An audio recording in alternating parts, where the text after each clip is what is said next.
Hey, it's Barry Moltz, and this is The Exit Strategy. It's a podcast where founders share the real stories behind selling their businesses, from tough decisions to unexpected wins.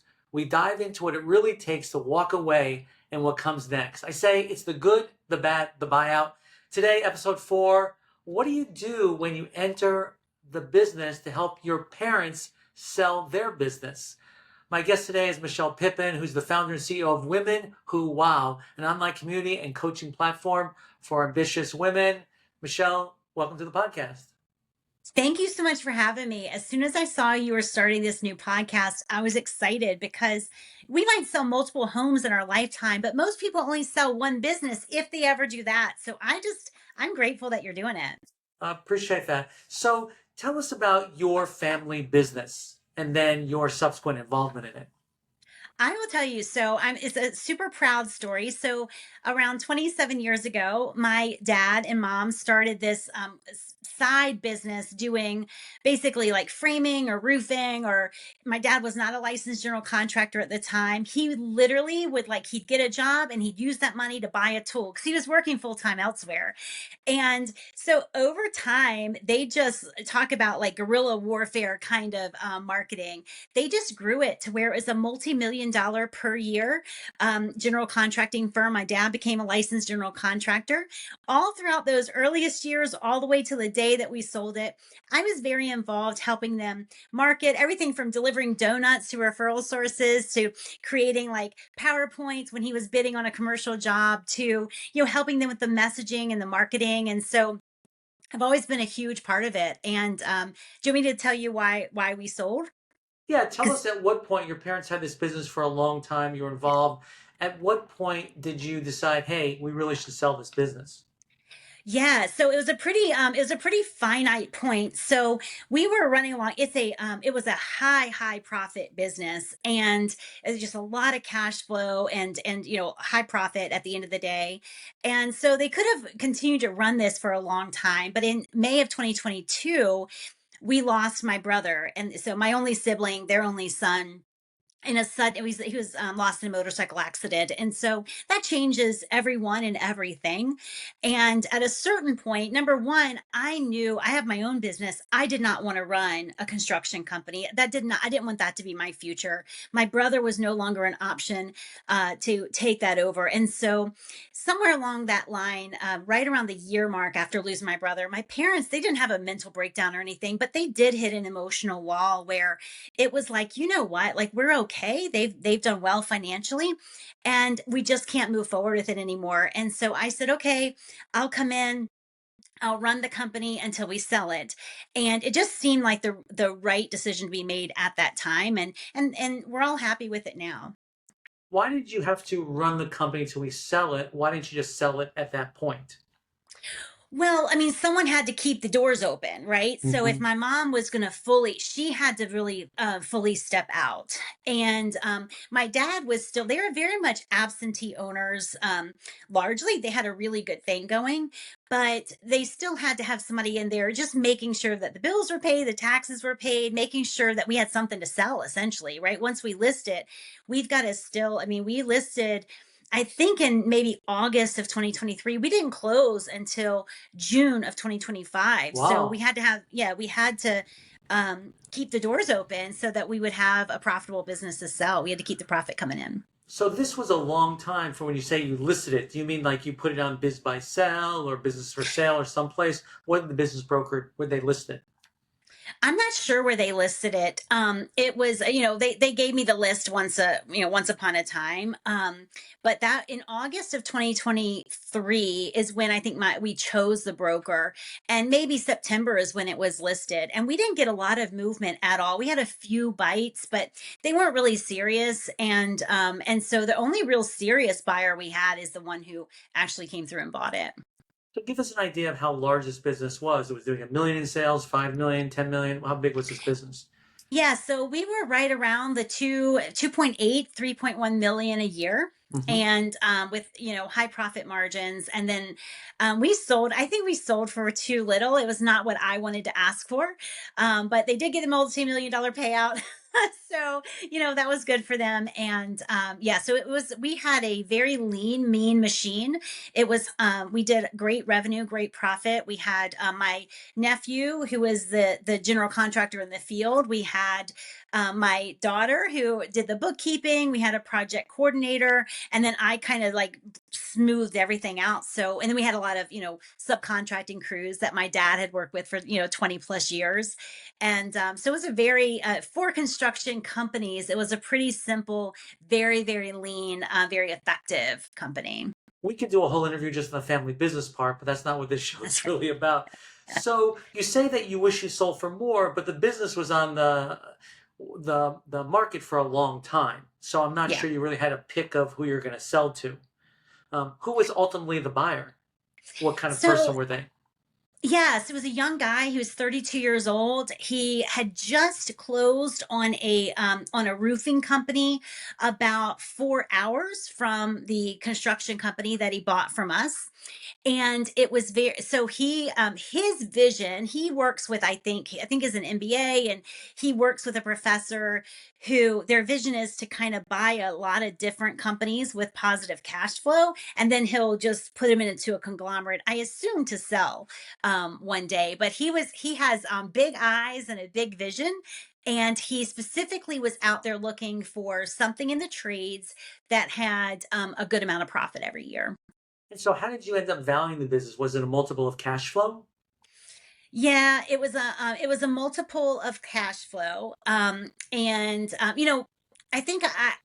I think I thought that it should have sold for more. In my mind, I was thinking, okay, we get X amount of profit that we report to the government every year. Right. Not to mention my dad's cash gigs that he did, and all the rest, right? That's a But we had different show as well, but that's a that's yeah. whole different show. So it was, we had this much in cash flow, and I was kind of thinking, you want to be able to pay that off in 5 years, right? So not only do we have, whatever in cash flow, then you take away the 200 and some $1,000 you pay my parents, and then that's more cash flow to the new owner. So I was kind of doing my own formulation. The broker came in, and she actually suggested, I think, she suggested something a little higher, but we didn't get any bites at all. And so we did reduce it. And then we got a full price offer from this new buyer. So what was the multiple you eventually got? I think it ended up being 3. Does that make sense? I Okay. think so. Yeah. So that Yeah. that's pretty typical and pretty Yeah. average in service-oriented businesses. Yep. So I think if both sides of the transaction were satisfied, then it turned out okay. Oh yeah, absolutely. It's sometimes like when when nobody even pushes back on the price, like, oh, I could have gotten more, right? Like there was Right. no war, but Right. we were thrilled when part of it, in addition to the money, we love this area. These are our neighbors, and Hmm. the construction company has been a staple in this area. So we wanted our employees to be taken care of. We wanted our clients to be taken care of, and we wanted the community to still have Right. this option. So all of that went into it as well. So a lot of times the due diligence process is really not a lot of fun, especially for the seller. How did you prepare for that? Did you have good financials to start? Oh my gosh. So that was my mom's job, and she kept such beautiful clean financials that the due diligence on our end, it was not difficult at all. It was probably the easiest part of the entire sale process. Frankly, I was kind of shocked that the new owner didn't do more during that period, right? Come in, look around, look under the hood, but it was probably the easiest part for us. And it's because of how my mom had set up the financials so long before she left. Yeah, I always tell sellers that if you have great financials and accurate financials, those numbers are really power. And Yes. so if everything matches, if you've recorded all your income, if it matches your tax returns, if it matches your, your bank statement, then you should really be good to go. It's only if there gets to be some problems where the trust process starts to break down. Yes. Oh no, there is nothing not completely clean about this business. So we had no worries about that, no anxiety, nothing. Like whatever they looked at would tell them the same story as what we had told them in the beginning. So that was really a gift that my mom gave. So this was like a Main Street business, right? That you Yep. sold. How'd you pick the attorney that did the transaction? So we went with a local attorney that was recommended to us by the broker, and we ended up in love with him. We will use him for other things. So he was just a local guy. He was very responsive to us, very low key, and he was just a pleasure to work with. And what were the range of fees that he charged for this type of transaction? Well, honestly, that was a little bit. So we talked to a few different attorneys, and so a couple attorneys came in like really high, and so we Well, didn't what go was with high? them. What And was high for this transaction in your mind? honestly, I forget, but I think that they started at right around 20,000, Mm-hmm. and we just kind of felt like we didn't know what went into it, but for us, we kind of felt like that was high. This guy came in and he said, we'll start at 8,000 and then we go up. Wow. So it did go up. But we're But still, still really, yeah, we're still really thrilled. He was the perfect attorney for us. He answered our questions. He really massaged the entire deal. There were lots of more people involved than I imagined. There were attorneys for the SBA, attorneys for the bank through the SBA, attorneys for the buyer. Like it's all these different attorneys, and so he was really instrumental in smoothing out the edges and getting us to close. a lot of small business owners, when they're selling a Main Street business, the SBA is involved, right? Yep, And a lot of sellers don't want the SBA involved because it is a lot more complicated. it So, is. were there complications, and why did you decide to go in this direction? Was it because there weren't that many other alternatives? Yeah, it was complicated and it got more complicated because it ended up being a stock purchase instead of an asset purchase. And that's because we were in a license, my dad's a licensed general contractor. The guy buying it is not yet a licensed general Mhm. contractor. So they had to keep him in at like a 10% ownership share. So it was that made everything I think more complicated. And honestly, we were so new at it and our broker wasn't the best. We weren't really advised through the process. So I don't think we really realized that we had a choice. The buyer came to us. We really liked the buyer, and he was going through the SBA. So we just kind of followed along essentially And what did percentage you pay the broker? at 10%. So it's quite a bit. Yeah. Yeah, it's And pretty high.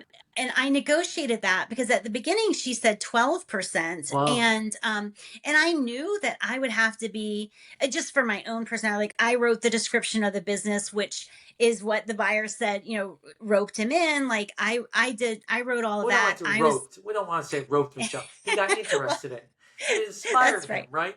It It inspired him, inspired him, it drew him in, and right? so Attracted him I to the was business. I was hands on through all of that. And then really a lot of it, like I would have to meet with the attorneys and stuff myself because the broker wasn't like managing the process. But she came in asking for 12%, and I kind of negotiated to 10, which I'm really grateful for on the other side.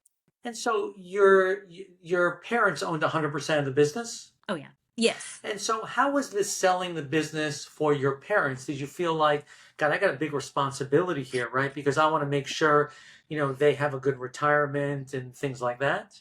Oh, Barry, I've never sold a business before. I mean, I've never worked harder for anything in my life. Number one, when I got rid of this business, I could come back fully to my own business. So Right. I had a personal stake in it. But the other side, man, I just didn't want to mess this up for my parents. And I just wanted the right, everything, the right person, the right process for my parents, for my family that's still working the business, for the community at large. And so I did feel a lot of pressure, because more so than I think I might have felt just selling my own company one day. And so you said that it was a stock purchase, so dad and mom had to retain 10% of the business, Yeah. right? So did they only buy 90% of the business? No, it's kind of strange. So they bought 100% of the business. He retained 10% ownership, but it's not so much like tied to 10% still coming their way, if that makes sense. So it was really structured in kind of a weird way, but legally, so he has no responsibility, I guess, like from a tax standpoint or whatever, and he has no real like governing authority, but just from a legal standpoint to use his license, that he had to, on paper retain that. So did the new owner get his own general contractor license yet? Not yet, but it's only been, we just closed in June. And so I think the paperwork said he had a year to get that. And so I hope that he does. He did hire someone who has their own general contracting license. I think that's problematic as an owner, but he might go that direction, maybe make him a 10% owner. I'm not positive what he'll do with that, but he has some options. The best for him would be to go ahead and get the license himself, but he doesn't have it yet. So, how's been the transition for your family? Because this business has been part of you pretty much your entire life. And so now not to have it, how has it been? So, first of all, like we still have a lot of conversations about it, right? Almost irritatingly so, because the new owner came in and he said he wasn't going to change anything, and everything has changed, like from top to bottom, back to forward, and so I don't know if he realizes the depth of the changes he made, but so we've had a lot of conversations about it, but it's been really a great transition. My mom was already completely out during the 2 years that I was in. So she was really completely out. So nothing has changed so much for her. My dad is working his way out. He still will come into the office when they need him, like if they need him for, a specific estimate or a commercial estimate or whatever. So he's still a little bit involved. And he gets paid for that is like a consulting fee when they need him. And so, we're just starting to dream and scheme again. Matter of fact, my parents and myself and my best friend who grew up with my brother and I, right down the street in this super rural area. We're going to meet next Monday and figure out like what's next for my Oh my parents. And God. yeah, so my parents are young. They're 69 and 70 years old. And, they definitely wanted out of that business. But they're definitely not done yet. They'll create something else. And they're an entrepreneurholic, right? They just can't help themselves. That's right. So, besides the broker, would you have done anything differently? Um, the only thing differently I would have done is I think I would have asked more questions of the owner, the new owner themselves. I think that I would have maybe built in, maybe even right after the closing table, I made him like a binder of, job description, anything he might need in case I got hit by a bus or something. But like I would have really requested that we sit down and go over because there's a heart. There's a rhythm to a business that's been around for 27 years. And that doesn't show up on paper. And so that's one of I think my regrets. Other than that, I think that it went as well as it could, and the guy who bought it has a good heart and good intentions and a big vision. And it's and he even like changed a little bit of our logo to like include something about my brother, which was just Wow. salved our hearts. So anyway, so we're anxious to see where he takes it. So, before we end here, I want to give a little commercial for the business that really you're involved in, right?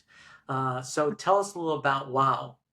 Oh my gosh, I love Women Who Wow. I started it in 2012, and I started by print invite only because what I did not want to do was end up with another group for women entrepreneurs with where people were like kind of playing entrepreneur and they were the entrepreneurs. And so I started something for the really ambitious. And now I'm really almost exclusively focused on visibility for women entrepreneurs. I started early enough to not have to worry about social media, right? I'm a dinosaur in that way.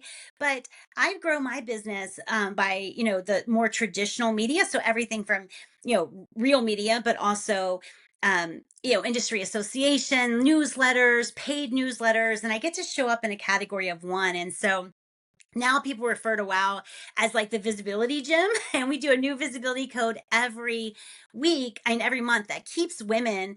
They don't have to perform. They don't have to plead. They don't have to like tickle the algorithm. They show up predictably on new pages and stages every single month using old school techniques. And old school's become new again.